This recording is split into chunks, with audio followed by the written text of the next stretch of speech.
Quand la peur nourrit la peur, attention à l'hypervigilance et à l'hyperperformance. Tu connais peut-être cette sensation, celle de devoir être au top, pas seulement pour les grands moments, ni uniquement quand il y a un enjeu important, du style une échéance, une prise de parole, un dossier à rendre, bref, une décision à prendre. Non, au top presque tout le temps, comme si tu devais rester disponible, réactif ou réactive, solide, attentif, attentive, fiable, lucide, même quand tu es fatigué, même quand l'inquiétude est présente, même quand tu es malade, même quand ton corps essaye déjà de te dire qu'il n'y a plus la même réserve qu'avant. Alors tu continues, tu réponds vite, tu relis encore, tu reprends un détail que personne n'aurait peut-être remarqué. Tu entends un silence dans une conversation et tu cherches déjà ce qu'il veut dire. Tu reçois un message un peu plus court que d'habitude et ton esprit commence déjà à interpréter. Tu vois une tension arriver, alors tu ajustes ton ton, tes mots, ta posture. Tu penses à tout ce qui pourrait manquer, à ce qui pourrait être reproché, à ce qui pourrait déraper si tu ne fais pas attention. Et de l'extérieur, on pourrait dire: «Cette personne-là, elle est drôlement fiable, hein. Il est sérieux, elle pense à tout, on peut compter sur lui». Mais à l'intérieur, ce n'est pas toujours aussi paisible que ça en a l'air. Parfois, tu ne te sens pas simplement organisé, tu te sens responsable de maintenir l'équilibre, comme si quelque chose risquait de s'effondrer si tu te relâchais ne serait-ce qu'un peu. Pas forcément le monde entier, mais ton monde à toi. La confiance qu'on t'accorde, ta crédibilité, ta place, une relation, un projet, l'image que les autres ont de toi, la stabilité que tu as construite à force de faire attention, de tenir bon, de compenser et de prouver que tu es une personne fiable. Alors tu restes en alerte. Tu tiens encore un peu, encore 1 heure ou 2, encore une journée, jusqu'à la fin du dossier, jusqu'aux vacances, jusqu'à ce que ce soit plus calme. Mais parfois, ce calme n'arrive jamais vraiment. Parce que dès que tu termines de traiter un sujet, un autre arrive aussitôt. Et sans t'en rendre compte, tu peux finir par vivre comme si le relâchement était un danger, comme si ralentir était une faute, comme si ne pas être au top était une trahison envers la vie. Et c'est là que la peur peut commencer à nourrir la peur. Quand tu as peur de faillir, tu deviens hyper vigilant ou hyper vigilante. Et quand tu deviens hyper vigilante, tu essayes de tout prévoir. Quand tu essayes de tout prévoir, tu performes davantage. Quand tu performes sans relâche, tu t'épuises. Et quand tu t'épuises, tu risques de ne plus être à ton meilleur niveau. Alors, au moment où tu aurais besoin de récupération, de relais ou d'indulgence, pour pouvoir continuer à rester au top sur le long terme, une voix intérieure peut se réveiller et te dire: «Tu es incompétent, tu es incompétente, tu aurais dû faire mieux, tu as laissé tomber, tu n'es pas fiable, tu t'es trahi, tu n'aurais pas dû essayer si tu n'étais pas capable». Et cette voix qui te culpabilise ne te rend pas plus solide. Elle te fait peur et elle t'empêche de réellement te poser. Elle te donne envie de ne plus jamais revivre ce moment. Alors tu te promets de faire mieux, d'anticiper plus, de contrôler plus, de ne plus te relâcher, de ne plus décevoir. Et la boucle recommence. L'hypervigilance. Et si on osait en parler autrement? Bienvenue dans Le Bonheur à la vie à la mort, le podcast où on se choisit en optimisant ses ressources sans se renier ni s'ignorer. Je suis Victoria Bonheur, accompagnatrice en élévation personnelle, tisseuse d'élan fluide et de clarté. Ce podcast est un espace de réflexion sans injonction pour celles et ceux qui veulent vivre autrement, avec plus de justesse, plus de paix, plus de présence. Aujourd'hui, dans cette série d'épisodes dédiés à l'anxiété et ses effets sur notre productivité, on va parler de cette obligation intérieure d'être au top, de cette sensation qu'on n'a pas vraiment le droit de baisser la garde, de cette attention constante portée à tout ce qui pourrait mal tourner et surtout de ce qui se passe quand on n'y arrive plus. Parce que viser l'excellence n'est pas un souci, vouloir bien faire n'est pas le problème. Être attentif ou attentive, engagée, ambitieuse, responsable, ce n'est pas un poids dont il faudrait se débarrasser. La vigilance peut être une ressource précieuse. Elle permet de repérer ce qui compte, de protéger ce qui mérite de l'être, de préparer avec sérieux, de faire attention à la qualité de ce qu'on produit. La performance aussi peut être saine. Elle peut venir de l'élan, du plaisir de progresser, de l'amour du travail bien fait, de l'envie de contribuer, de cette joie particulière que l'on ressent quand on sent que l'on développe ses compétences et que l'on donne le meilleur de soi dans quelque chose qui a du sens. Mais quand elle ne sert plus uniquement ce qui nous anime et qu'au contraire, elle n'est là qu'en tant que bouclier face à la peur, il y a un moment où cela bascule. La vigilance ne sert plus seulement à faire attention, elle devient surveillance. La performance ne sert plus seulement à bien faire, elle devient protection. Protection contre la critique, contre le rejet, contre la honte. Protection contre la peur de ne pas être assez. Et là, l'énergie qu'on y met n'est plus la même. Tu n'es plus seulement en train de préparer une réunion, tu essayes d'éviter qu'on voit tes failles.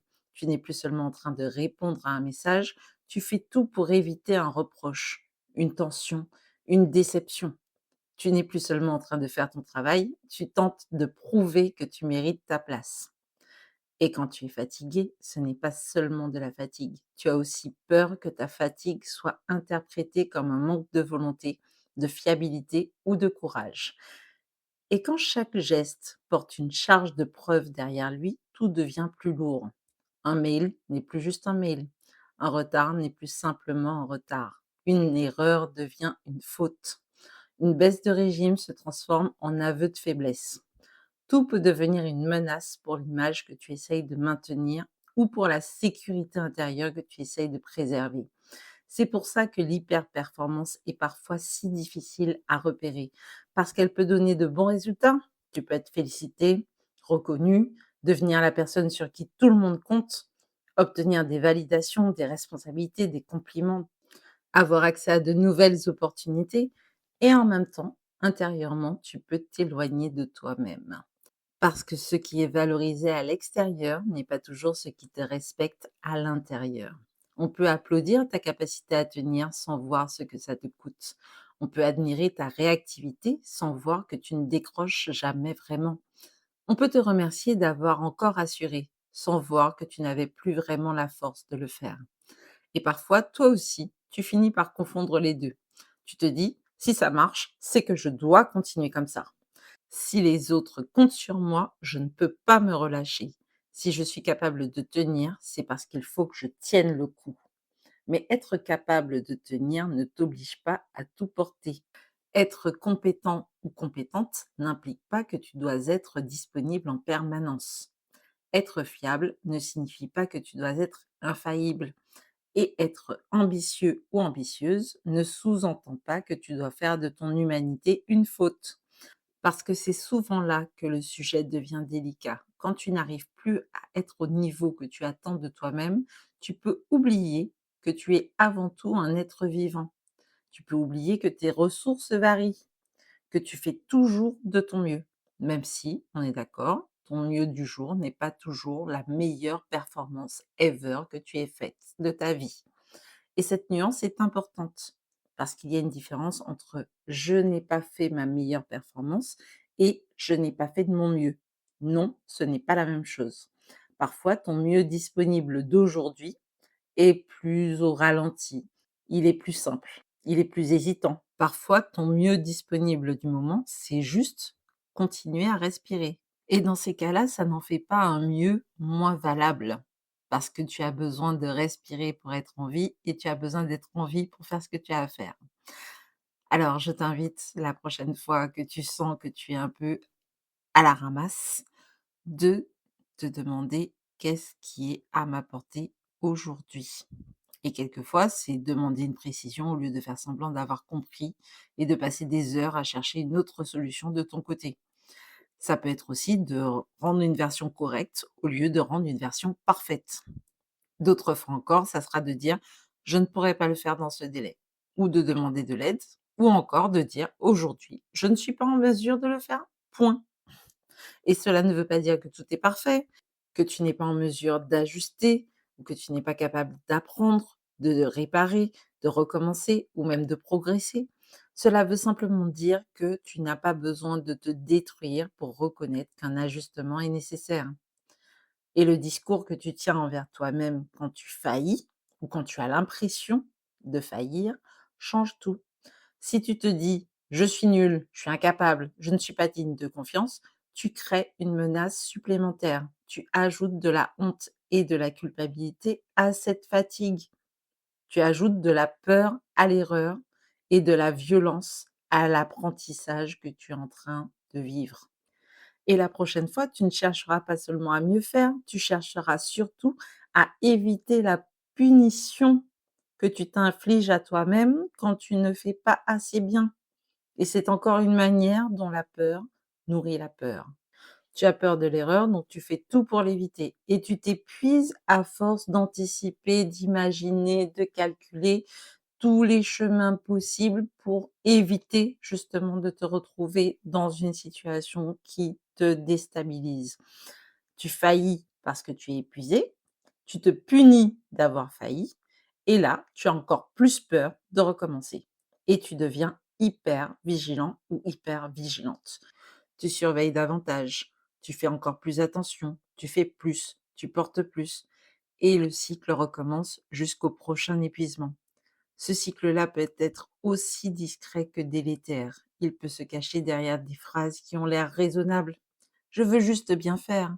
Je préfère vérifier. Je vais gérer. Je vais tenir encore un peu. Je n'ai pas le choix.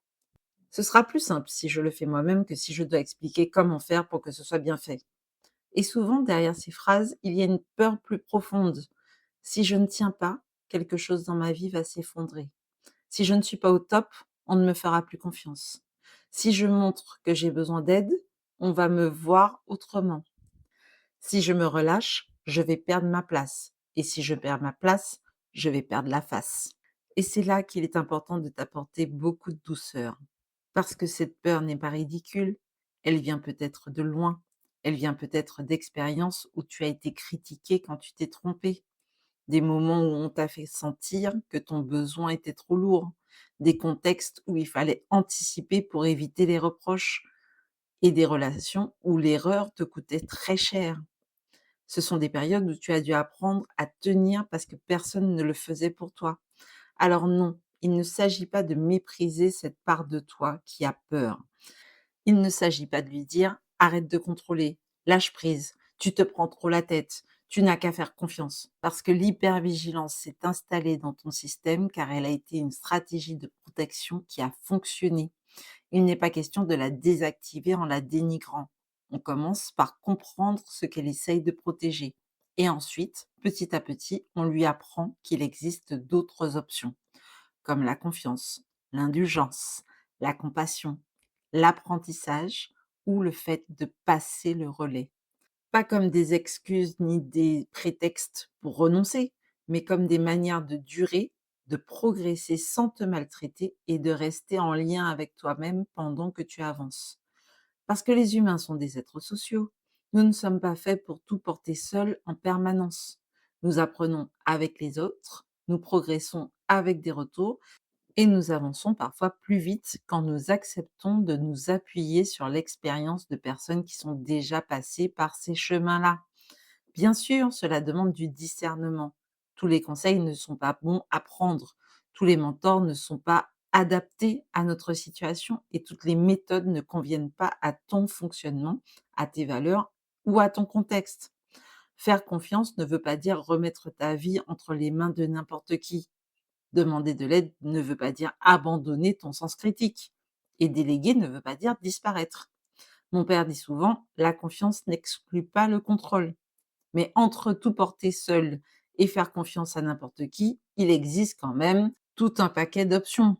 Et parmi ces options, tu peux décider de choisir tes appuis, de dire ce dont tu as besoin, de transmettre ou déposer une partie de ce que tu portes sans que le monde entier arrête de tourner. Tu peux accepter que quelqu'un fasse autrement sans que ça soit forcément mal fait. Tu peux recevoir un retour sans le transformer en condamnation. Et peut-être que tu peux découvrir que ta valeur ne disparaît pas quand quelqu'un d'autre prend ton relais. Je sais que cela peut être très inconfortable au début. Tu peux avoir envie de reprendre la main aussitôt que tu as dit: «Bon, ben tiens, je le laisse faire», de corriger, de surveiller, de dire: «Non mais laisse, je vais faire». Non pas parce que les autres sont forcément des incapables, mais parce que ton système intérieur se sent davantage en sécurité quand tu gardes tout sous contrôle. Et pourtant, une partie de la réussite durable se joue là aussi, dans ta capacité à ne pas devenir l'unique pilier de tout ce qui compte, dans ta capacité à construire des relais, à apprendre sans te punir et à reconnaître que trébucher ne signifie pas que tu n'aurais jamais dû essayer. J'aime me répéter que l'échec est à la réussite ce que la courbature est au muscle. Une courbature, ce n'est pas toujours agréable. On ne la recherche pas pour ce qu'elle nous fait ressentir comme douleur, mais parce que bien souvent, quand elle arrive, ça indique qu'un muscle a particulièrement travaillé, que le corps s'adapte, qu'une nouvelle capacité est en train de se construire. De la même manière, une erreur est une tentative imparfaite et ça ne signifie pas forcément que tu es incapable. Pareil pour l'échec. Ils indiquent simplement que tu es en phase d'apprentissage. Tu es en train de tester, de développer une nouvelle connaissance ou une nouvelle compétence. Tu es en train de construire une autre manière de faire. Bien entendu, toutes les erreurs ne se valent pas. Évidemment, certains contextes demandent une vigilance particulière. Mais te refuser d'office le droit à l'erreur, le droit d'essayer, le droit à la maladresse, c'est vouloir la compétence sans l'entraînement, la maîtrise sans les répétitions, la réussite sans le chemin pour y arriver. Et l'habitude à l'hyperperformance nous pousse parfois dans ce piège. Elle veut que tu sois déjà excellent ou excellente avant même d'avoir commencé, déjà légitime avant de t'autoriser à essayer, déjà fluide avant même d'avoir appris et bien sûr déjà solide avant même d'avoir été soutenu. Elle te dit: «N'essaie pas si tu sais pas faire». Mais cette phrase nous enferme dans une appréhension au lieu de nous encourager à l'action. Parce que c'est en forgeant qu'on devient forgeron. On apprend justement en essayant, en observant, en demandant, en se trompant et en recommençant. Et puis bien sûr, on peut s'appuyer sur l'expérience des autres en gardant ce qui nous convient et en ajustant ce qui ne nous convient pas. C'est comme ça qu'on apprend. Et d'ailleurs, à travers les jeux, il y a cette notion d'essai, de possibilité de se tromper et de récompense pour continuer justement ce processus de tentative, d'ajustement et de réussite. Alors bien sûr, tous les chemins ne sont pas encore parfaitement balisés et il y a des fois où il est important d'accepter aussi d'être des pionniers. Ton propre objectif, parce que tu as ta propre vision, parce que tu as des projets que les autres ne vont pas forcément comprendre tout de suite et tu as des intuitions qui t'invitent à justement suivre ton propre chemin. Et dans ces moments-là, tu ne peux pas attendre d'avoir toutes les garanties pour commencer, ni pour avancer. C'est là, ça te prend aux tripes, ça te dit: «Mais oui, on va par là» et toi tu te dis: «Oui, mais attends, si jamais je vais par là, il faut quand même que je vérifie que j'ai de la visibilité, j'ai des ressources, j'ai moyen de survivre et de fonctionner». Mais des fois, tu les as pas en fait. Pas avant de partir, tu les construis en chemin. Et il y a des façons de faire qui ne rentrent pas dans les cadres habituels. Il y a des chemins de vie qui impliquent de sortir des sentiers battus. Et pour cela, l'hyper-performance ne suffit pas. Il te faut du discernement, du courage, de l'humilité, de la patience et une envie viscérale d'explorer cette nouvelle marche d'apprentissage. Parce que trébucher peut faire partie du chemin, lever le pied, demander conseil, déléguer et surtout recevoir du soutien aussi. Ce n'est pas forcément une sortie de route. C'est parfois précisément ce qui te permet de continuer. Et c'est là que j'ai envie de revenir à la boucle. Parce que la peur, elle arrive et puis elle dit, si tu n'es pas au top, tu risques de perdre quelque chose, voire même toi-même en chemin. Alors tu te surveilles, tu performes, tu tiens le coup, tu compenses, tu t'épuises, tu faillis, tu te dévalorises et tu as encore plus peur parce que la peur nourrit la peur. Non pas parce que tu es incapable de faire autrement, mais parce que ton système a appris à confondre sécurité et hypermaîtrise. Sortir de cette boucle ne veut pas dire ne plus être vigilant ou vigilante, ni renoncer à l'excellence ou abandonner tes responsabilités. Sortir de cette boucle, c'est remettre de la proportion, de la nuance. Faire attention sans tout surveiller. Viser haut sans te maltraiter. Être fiable Être fiable en t'autorisant aussi à déléguer certaines choses. Et puis bien sûr, apprendre sans te mépriser. Parce qu'il y a des moments où tu vas devoir passer le relais. Il y a des moments où tu vas devoir lever le pied sans pour autant te dire que tu abandonnes tes idées. L'excès en tout nuit, même l'excès de performance, même l'excès de vigilance, même l'excès de courage quand il est question de s'oublier en cours de route. Je pense notamment aux personnes qui ont traversé un burn-out ou qui sont peut-être en train de le vivre actuellement. Très souvent, ce ne sont pas des personnes qui n'ont rien donné. Au contraire, elles ont donné, elles ont tenu bon, elles ont compensé, elles ont repoussé les signaux, elles se sont dit juste encore un peu. Sauf qu'un burn-out ne se répare pas en 3 heures, ni en 3 jours, ni même en 3 semaines. Il faut des mois, voire des années pour se reconstruire. Et je ne dis pas cela pour activer ta peur, tu en as déjà suffisamment. Je te le dis pour remettre de la lucidité sur une situation qui est dramatique. Parce qu'à force de tenir encore un peu, on finit par casser longtemps. Et ce n'est pas ce que je te souhaite. Je ne te souhaite pas de renoncer à ton ambition. Je ne te souhaite pas de devenir négligent ou négligente. Je ne te souhaite pas de faire semblant que rien n'a d'importance.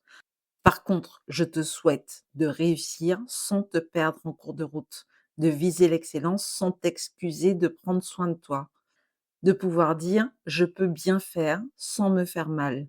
Je peux avancer sans me menacer. Je peux être responsable sans m'abandonner et je peux ne pas être au top tout le temps sans cesser d'être digne de confiance».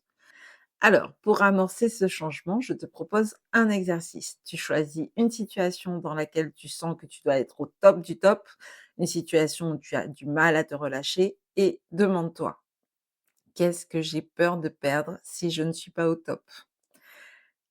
Qu'est-ce que je dirais à une personne à qui je tiens si elle n'atteignait pas son niveau idéal?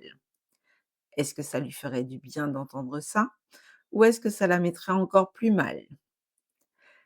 Qu'est-ce que je pourrais me dire pour me soutenir plutôt que de m'enfoncer? Quel est mon mieux disponible aujourd'hui avec mes ressources réelles? Qui pourrait me soutenir, me relayer ou m'aider à apprendre, même à sa façon? Et surtout, que puis-je mettre en place pour continuer à viser l'excellence tout en prenant soin de moi? Je t'invite à laisser venir ce qui vient. Si besoin, tu réécoutes les questions et tu m'y poses pour te laisser le temps d'écouter ce qui émerge comme réponse. Et si jamais tu n'es pas d'humeur à prendre de quoi noter là maintenant, tu peux juste laisser les questions résonner parce que l'objectif n'est pas de tout transformer d'un coup. L'objectif est de commencer à repérer le moment où tu confonds peut-être vigilance et hypervigilance, performance et hyperperformance et surtout fatigue et faiblesse. Et peut-être qu'à partir de là, tu peux introduire une nouvelle variation, aussi minime soit-elle, pour prendre une pause, pour faire une demande, pour envisager une autre façon de te parler, pour te soutenir. Une façon de dire: «Je n'ai pas besoin d'être au top tout le temps pour être digne de confiance, parce que la peur fait partie du voyage, elle fait même partie de ton système de sécurité, mais elle n'est pas obligée de dicter la direction que tu empruntes». L'ambition peut faire partie de ta vie sans que tu te traites comme une machine qui n'a pas besoin d'entretien. Et tu n'as pas besoin de choisir entre la réussite et toi. Tu as besoin de toi pour réussir.